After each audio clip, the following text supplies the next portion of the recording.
என்னப்பா தூபே இவ்வளோ நாள் எங்கப்பா இருந்த இப்படி ஆடிட்டுருக்க அவ்வளோ ஒரு ப்ரெஷர் டைமில் கடைசி ஒரு விக்கெட்டை வச்சு 40 ரன் பக்கத்தில் எடுத்துகிட்டு போய் இந்தியாவை வந்து தோல்வியின் பயத்திலிருந்து வெற்றி பாதைக்கு கொண்டு வந்திருக்காரு சிவம் தூபே.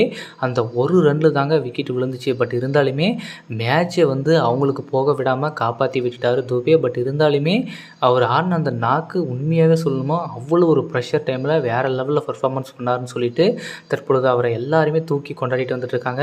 கண்டிப்பாக ஒரு பெஸ்ட்டு ஆல்ரவுண்டராக இந்தியாவுக்கு சிவம் தூபே கிடைச்சிருக்காரு. ஏற்கனவே பார்த்தீங்கன்னா பவுலிங்கும் நல்லா போட்டார். அதே மாதிரி இப்போ பார்த்தீங்கன்னா பேட்டிங்கும் சூப்பராக பண்ணி கொடுத்தாரு.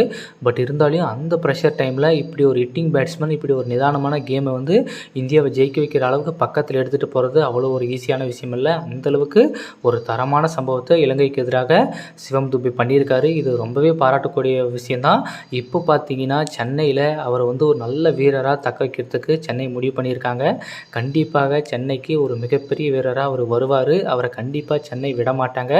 அவர் வந்து இப்போ வந்து சென்னைக்கு என்றைக்கு வந்தாரோ அன்னையிலிருந்து இப்போ அவருடைய கேமு வேறு லெவலில் இருக்குது. இன்றைக்கி இந்தியன் டீமுக்கு வந்திருக்காரு. World cup ஆடிட்டார். வேர்ல்டு கப்பில் வந்து அவரும் இருந்தார். அந்த வெற்றியோட ஷேர் பண்ணிட்டார். பட் இருந்தாலுமே இப்போ ஓடி டீமுக்கு வந்து செலக்ட் ஆகிருக்காரு.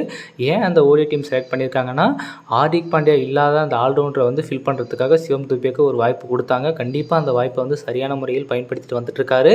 கண்டிப்பாக இன்னும் இருக்கக்கூடிய 2 ஓடிஐக்கிலும் நல்ல பர்ஃபார்மன்ஸை கொடுத்தாருன்னா ஹார்திக் பாண்டியாக்கு இந்த இடம் வந்து கேள்விக்குறியாகிறதுக்கான பொழுது கிரிக்கெட் வட்டாரத்தில் பேசிட்டு வந்துட்டு இருக்காங்க. ஸோ கண்டிப்பாக சிவம் தூபே ஒரு நல்ல ஆல்ரவுண்டருங்க. ரோஹித் சர்மா நல்லா யூஸ் பண்ணுறாருங்க. அவருக்கு நல்ல சான்ஸ் கொடுக்குறாரு. நல்ல பவுலிங் போகிறதுக்கான ஆப்பர்ச்சுனிட்டி அவர் வந்து உருவாக்குறாரு. அந்த கான்ஃபிடென்ட்லேயே சிவம் தூபே நல்லா போடுறாரு. அன்றைக்கி எடுத்த அந்த பால் குஷால் மெண்டிஸோட விக்கெட்டு வேறு லெவல் விக்கெட்டுங்க. அவரே எதிர்பார்க்கலாம். அந்தளவுக்கு சிவம் தூபே வேறு லெவலில் பவுலிங் பண்ணார்.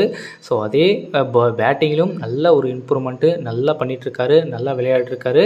அவர்கிட்ட சிக்ஸர் எபிலிட்டியும் இருக்குது. டிஃபென்ஸ் பண்ணுற எபிலிட்டியும் இருக்குது. கண்டிப்பாக சிவம் தூபே ஒரு நல்ல இன்னிங்ஸ் ஆடுவார் இந்தியாவுக்காக. இந்த ஒன்டியில் 2வது ஒன்டியில் கண்டிப்பாக இன்றைக்கி நடக்கக்கூடிய இந்த 2வது ஓடியில் கண்டிப்பாக சிவம் தூபேவுடைய பங்களிப்பு நிறையவே இருக்க போகுது.